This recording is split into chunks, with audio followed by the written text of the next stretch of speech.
नमस्कार विद्यार्थी मित्रहो, आज आपण BA द्वितीय वर्ष तृतीय सत्रातील हवामानशास्त्र या पेपरचा या ठिकाणी विचार करत आहोत आणि हवामानशास्त्रातील वृष्टी आणि पर्जन्याचे प्रकार हे आपण या ठिकाणी बघत आहोत। मित्रहो, आपण मागील तासामध्ये वृष्टीचे विविध असे प्रकार या ठिकाणी बघितले। वृष्टी म्हणजे काय हे बघितलं आणि वृष्टीचे विविध असे प्रकार जवळपास 7 प्रकार धुके, दव, दहिवर, राईन, स्लेट, हिम आणि गारा या स्वरूपामध्ये असणारे वृष्टीचे प्रकार हे या ठिकाणी बघितले। त्यापैकीच एक प्रकार म्हणजे 8वा प्रकार ज्याला आपण पर्जन्य किंवा पाऊस असं म्हणतो। हा देखील वृष्टीचाच एक प्रकार आहे। पर्जन्य किंवा पाऊस हा देखील एक वृष्टीचाच प्रकार आहे आणि अशा प्रकारच्या हा पाऊस किंवा पर्जन्य हे कशा पद्धतीने होतं आणि या पर्जन्यामध्ये नेमकं किती प्रकार पडतात किंवा कशा वेगवेगळ्या पद्धतीने हे पर्जन्य या ठिकाणी पडतं याचा एकंदर वृत्तांतच आपल्याला बघायचा आहे। मित्रहो, पर्जन्य की ज्याला आपण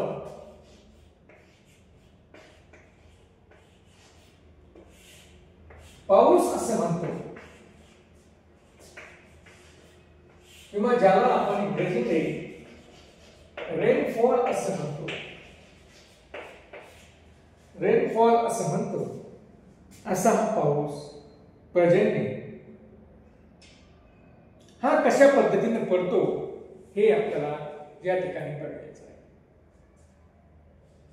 साधारणतः आपण पाहतो की वातावरणामध्ये असणाऱ्या हवेमध्ये जे बाष्पाचं प्रमाण असतं की जे काही बाष्प असतं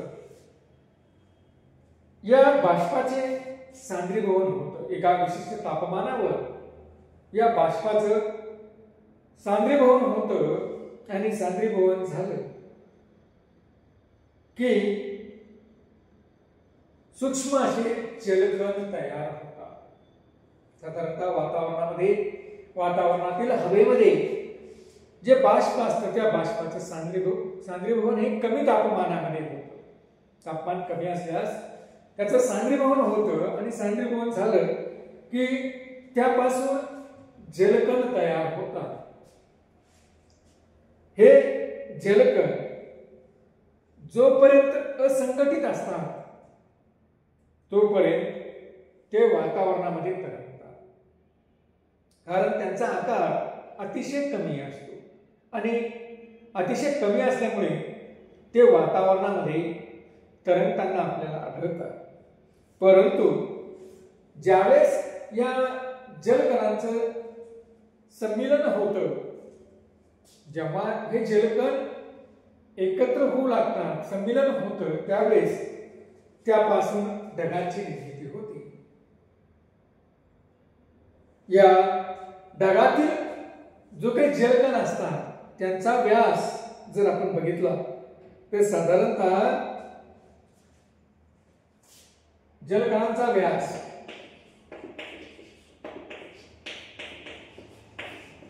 साधारणतः 0.01 पासून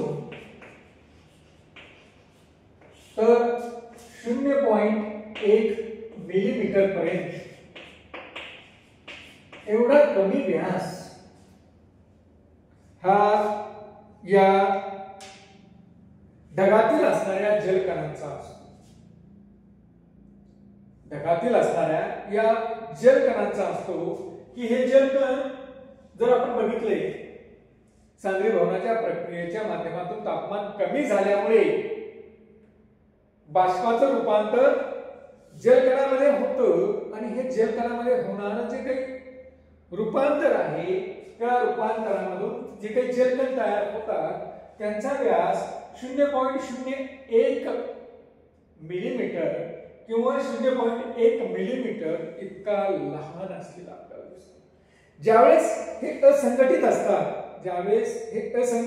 त्यावेळेस ते हवेमध्ये तरंगत असतात. मात्र मग हळूहळू यांचं संमिलन होतं आणि एक ढग त्या ठिकाणी अनेक जलकणांचा मिळून अनेक जलकण त्या ठिकाणी आलेले असतात एकत्र. त्या ठिकाणी त्यापासून ढगाची निर्मिती झालेली असते की ज्या ढगामध्ये असंख्य असे जलकण असलेले आपल्याला त्यांचा एक समूह संमिलनाच्या माध्यमातून एक समूह तयार होतो आणि हा समूह तयार झाला की त्याला आपण ढग असं म्हणतो. एका जलबिंदूमध्ये एक जो जलबिंदू असतो तो त्या जलबिंदूमध्ये जवळपास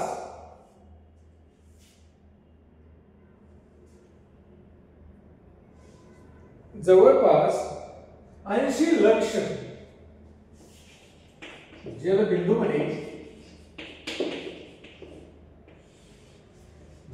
हा जवळपास 80 लक्ष जलकणांचा समूह असतो. एका जलबिंदूमध्ये जवळपास 80 लक्ष जलकण हे असतात आणि अशा अनेक जलबिंदूपासून मग या ठिकाणी ढग हे तयार झालेले आपल्याला दिसून येतात. म्हणजे 80 लक्ष हे जलकण हे एका जलबिंदूमध्ये आपल्याला दिसतात. म्हणजे अशा पद्धतीने जर आपण बघितलं तर अशा पद्धतीनं हे जलकण एका जलबिंदूमध्ये असतात. वातावरणातील या जलबिंदूचा आकार जर आपण बघितला तर हा जलबिंदूचा आकार हा 1 मिलीमीटर पासून ते 5 मिलीमीटर पर्यंत असतो. 1 मिलीमीटर पासून तर 5 मिलीमीटर पर्यंत एवढा व्यास या जलबिंदूचा किंवा एवढा आकार या जलबिंदूचा असतो आणि त्यामुळे ते वातावरणात न तरंगता पावसाच्या रूपाने भूपृष्ठावर पडलेले आपल्याला दिसून येतात. आणि मग अशा पद्धतीने जलकणांचा वर्षाव होतो, जलबिंदूंचा वर्षाव होतो. अशा पद्धतीने या जलबिंदूंच्या वर्षावालाच आपण पाऊस असं म्हणतो. म्हणजे मित्रांनो, अशा पद्धतीने हा पाऊस या जलबिंदूच्या स्वरूपामध्ये भूपृष्ठावर येतो. म्हणजेच वृष्टीचे हे एक रूप की जे जलकणांच्या स्वरूपामध्ये आहे, परंतु एक वेगळी पद्धत या ठिकाणी आपल्याला दिसून येते. तर अशा पद्धतीने हा पाऊस किंवा पर्जन्य झालं किंवा पडलं असं आपण या ठिकाणी म्हणत असतो. मित्रहो, पाऊस किंवा पर्जन्याचं बघत असताना आपण पाहतोय की वातावरणामध्ये जे काही बाष्प आहे, वातावरणातील असणारं हे बाष्प ज्यावेळेस तापमान कमी होतं त्यावेळेस तापमान कमी झालं, हवेचं तापमान कमी झालं की त्या हवेतील असणाऱ्या बाष्पाचं सांद्रीभवन होतं आणि सांद्रीभवन झालं की त्याचं जलकणामध्ये रूपांतर होतं. की ज्या जलकणांचा व्यास आणि हे जलकण कशाभोवती एकत्र होतात तर धुलीकणाभोवती किंवा कार्बन कणाभोवती हे जलकण एकत्र झालेले आपल्याला दिसून येतात. आणि मग अशा पद्धतीने हा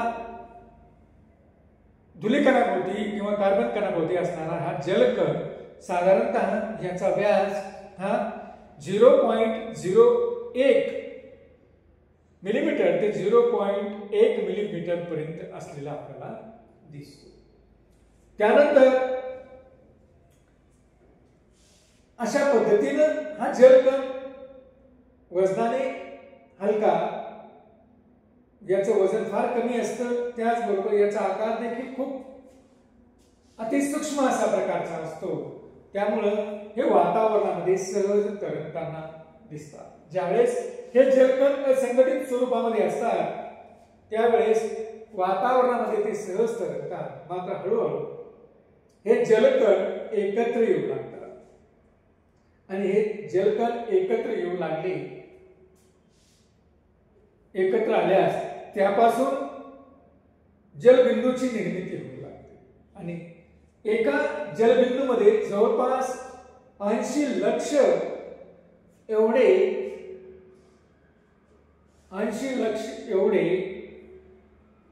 जलकण असलेले आपल्याला दिसून येतात।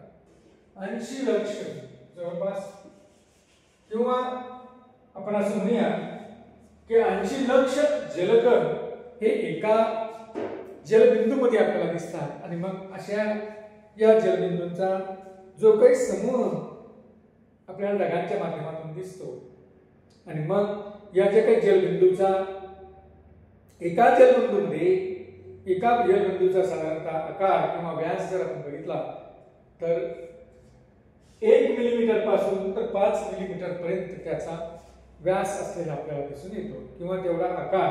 मग एवढा आकार झाला की तो जो काही जलबिंदू आहे तो वातावरणामध्ये तरंगत राहू शकत नाही आणि मग तो भूपृष्ठाच्या अनुषंगाने खाली येतो आणि अशा पद्धतीने जलबिंदू हा ज्यावेळेस खाली येतो त्यावेळेस आपण त्याला पाऊस पडला किंवा पर्जन्य झालं असं आपण या ठिकाणी म्हणत असतो। केवळ सांद्रीभवनामुळेच पाऊस पडतो असं नाही, किंवा सांद्रीभवन झालं म्हणून पाऊस पडतो असं नाही, तर यामध्ये या जे काही जलकण तयार होतात त्या जलकणाच्या माध्यमातून जलबिंदूची निर्मिती होणं महत्वाचं आहे। त्यांच्या एकत्रीकरणातून जलबिंदूची निर्मिती देखील झाली पाहिजे आणि या जलबिंदूचा आकार देखील मोठा असावा, साधारणतः 0.2 मिलीमीटर पेक्षा जर मोठा आकार असेल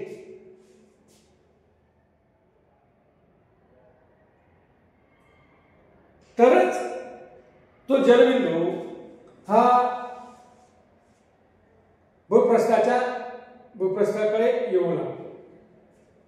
त्याचा आकार साधारणतः आपण पाहिलं की 1 मिलीमीटर पासून तर 5 मिलीमीटर पर्यंत आहे, पण साधारणतः या जलबिंदूचा आकार जर 2 मिलीमीटर किंवा त्यापेक्षा जास्त असेल तरच तो जलबिंदू हा भूपृष्ठाकडे येतो, अन्यथा तो वातावरणामध्ये तरंगताना आपल्याला दिसतो। त्याचबरोबर पाऊस जर पडायचा असेल, पर्जन्य जर पडायचा असेल तर त्यासाठी सांद्रीभवनाबरोबर जलबिंदूचा आकारही महत्वाचा असतो।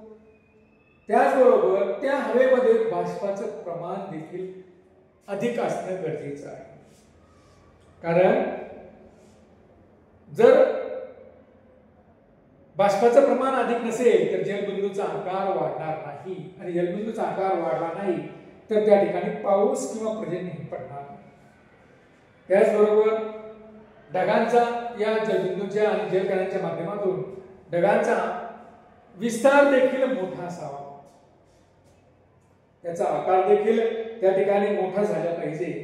तसंच तापमान कमी व्हायला पाहिजे, कारण ढग निर्माण झाली परंतु पुन्हा तापमान जर त्या ठिकाणी कमी होत नसेल तर त्यापासून पर्जन्य किंवा पाऊस पडत नाही। तर यासाठी पुन्हा त्या ठिकाणी तापमान कमी होणं आवश्यक आहे आणि मग तापमान कमी जर असेल तरच त्या ठिकाणी पाऊस किंवा पर्जन्य पडलेलं आपल्याला दिसून येतं। त्याचबरोबर मित्रहो, हवेचे तापमान कमी होण्यासाठी, हवेचे तापमान जर कमी होण्यासाठी उष्ण प्रदेशाकडून थंड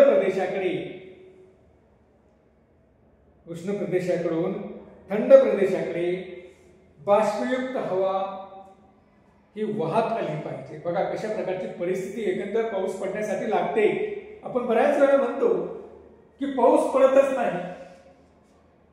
मात्र पाऊस का पडत नाही तर त्याला वेगळ्या प्रकारची भौतिक परिस्थिती उपलब्ध होत नाही आणि आकाशामध्ये ढग असून देखील ते खाली पावसाच्या रूपामध्ये जलकणांच्या जलबिंदूच्या स्वरूपामध्ये खाली पडत नाही.